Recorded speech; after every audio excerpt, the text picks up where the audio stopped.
Hi, it's Mr. Norris, and in this video we're going to learn some applications of exponential functions.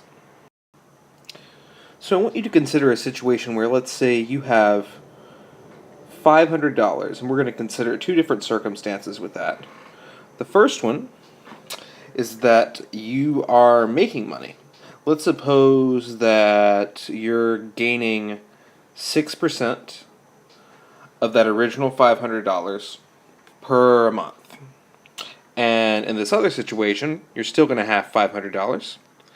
But let's suppose that you have some kind of debt, and every month you are going to lose 4% of what you originally have. So you're starting with $500 and you're losing 4% each month. Let's think about coming up with some kind of exponential function that would model these two situations. But before we get to that, we need to do a little bit of a review of percents, fractions, and decimals. So, to think about exponential functions and their uses, we're going to have to do a lot of converting between percentages, fractions, and decimals.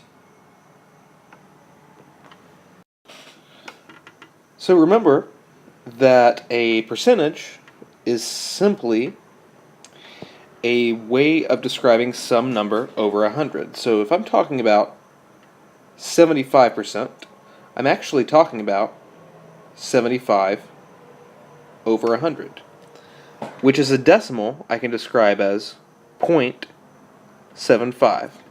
Okay, not too bad. Oops. If I'm talking about 100%, I'm talking about the whole thing. So I'm talking about 100 over 100, which simply equals 1. So that decimal is going to be 1.00. Okay? So now let's think about having 9%. That's simply 9 over 100. A lot of students are tempted to put this, or write this as a decimal, as 0.90. But this is actually wrong. This is saying 90%. What we want to happen is to have 0.09, representing 9%. Let's look at one last, perhaps odd situation. So let's suppose that we have something smaller than 1%. For example, maybe I'm putting money into a bank and I'm getting out 0.2% each month. So I'm going to put that down as a percentage, 0.2. So definitely less than 1%. So I'm going to write it the same way. It's the same as 0.2 over 100. But if I'm thinking about 0.2 over 100, what that actually means is 2 over 1,000. So I need to write that as a decimal as 0.002.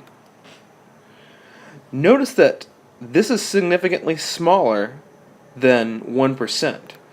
So I'm actually going 1, 2, 3 spaces away from this decimal place. So we have several special circumstances in this table. We have a situation where we're talking about a 2-digit percentage, such as 75%. The situation where we have the entire item that we're talking about, 100%. A situation where we're dealing with a single-digit percent, like 9%, 9 over 100, 0.09. And the occasional circumstance where we're talking about something that's less than a percent. We don't even have 1% here, we have 0.2%. So that's 0.2 out of 100, 0.2, which equals 2 over 1,000, and we can put it into a decimal this way, paying careful attention to go past this, paying careful attention to go 3 spaces to the right of the decimal place. So now we're going to return to that notion of getting $500 and increasing it by 6% each month. So now I'm going to think about my $500.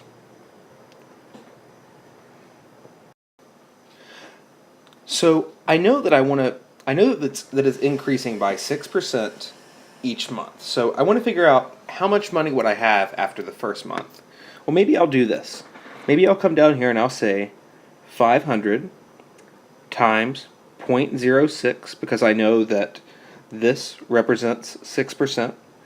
And if I were to throw it in my calculator, or if I wanted to do it by hand, I would get out that I had $30. Now, that doesn't really make sense to me because I'm supposed to be making money. I had this $500, I'm increasing it by 6% over a month's time, and I get out $30. So, what am I doing wrong here? In reality, after the first month, I want $500, and I want to keep all 100% of that $500. I want to keep all my $500, and then get 30% on top of that. So what it really is that I want to do is to say 1 for 100% plus 0.06%, plus 0.06 representing that 6%. And if I do that, I'll get out $530. Now it's making more sense. Now I'm in a situation where I had an amount, and as I would expect, it grew by about $30. Okay, not too bad. So let's see what happens after we deal with 2 months of gaining interest. So now I'm thinking about what happens after it's been in there for 2 months. So I know that I have $530. I had that after 1 month, and I want to take that amount and I want to increase it by 6%. So I'm going to multiply that by 1.06, basically saying that I'm taking this $530 and multiplying it by 106%. And as a result, I'm going to get out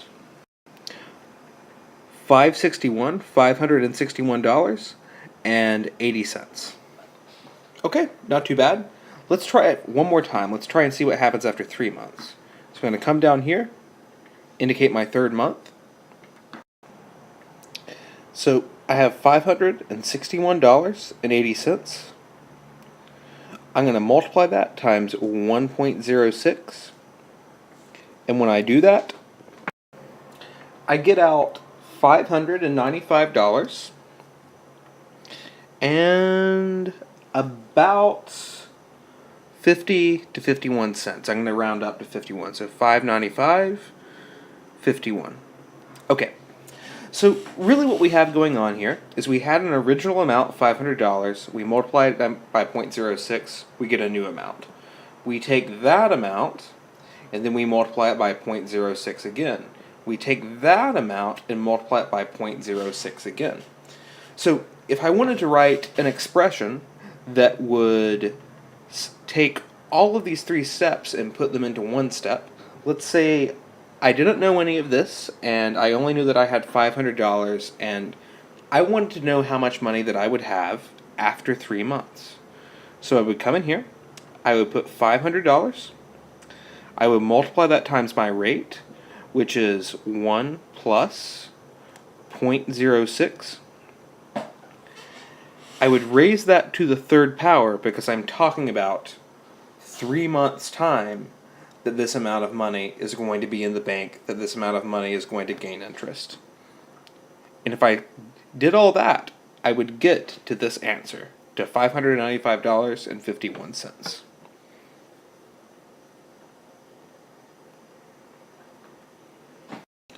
So let's take this information, sort of put it off onto our side table here, and let's try and get a general rule to describe what we're doing. The amount that I started with, I'm going to call my principal. So the amount that I started with was $500, and since it's my principal, maybe I'll call it P. Okay? So here's P. I know that in each of these calculations, I had a 1 representing 100%. So I'm going to put in a 1 into my formula. And then I included the rate in decimal form, which in this case was 0.06%. Okay? So I'm going to put that in. I'm going to put plus 0.06. In this case, plus whatever my rate is. And then I raised it to the power of whatever time I was talking about. So since I was talking about 3 months, I would go ahead and I would put that in as my exponent. Maybe I'll call that t for time. So this is the general format of an exponential function that takes in some base amount and tells you how much your money, in this case, would grow. It might be interesting for you to think about this function on a graph. So suppose I have this general function. Let's say y equals 500 times 1.06 x. Okay? So what that's saying is x represents my time, so x is time, and y is the amount of money that I have at that given time. If you were to put this on a graph, and you're totally free to do this on your calculators, you would see a graph where x represented time, y represented money, and you would get the shape of a general exponential function. So that's really what we're doing here. We're using our knowledge of exponential functions to predict, in this case, how much money that we would have in the future. So in our original slide, we said that we were going to consider that $500 growing by 6%, but let's say you have a loan or you have some kind of debt, and perhaps your money is decreasing by 4% each year. That was the other situation that we talked about at the beginning of this video. So how would you account for that? Well, we're certainly not going to go into as much detail as we did when we were initially thinking about this special kind of exponential function. But we know that we're dealing with $500, and we're going to start by considering 100% of that. But this time, I'm not gaining money, I'm actually losing money, specifically 4%. So I'm going to write 4% as decimal form, so 0.04. And maybe I want to know how much money I'm going to have after 3 months. So I'm going to simplify that. I'm going to get 0.96 to the third power. So a quick note about this, sometimes you're going to be asked questions where they only give you this piece of information, and they'll say, by what amount is the principal decreasing each unit interval? And sometimes that interval will be months or years. If you're looking at this, it's pretty clear that there's a difference of 4% between 96 and 100%. So your answer to that question would be that you have a decrease of 4% each unit interval, each month, whatever the unit is you're talking about. So just a quick note on that, and to be prepared for something like this and a question to come from this general format. Okay, so if we were to put this value into our calculators,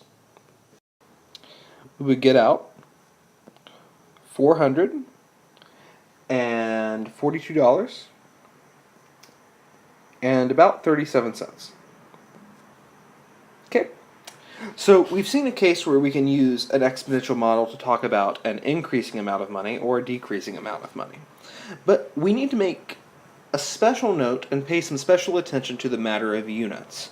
And when I'm talking about units, I'm talking about years, months, or days that we're gaining money or that we're losing money. So let's consider an example with that.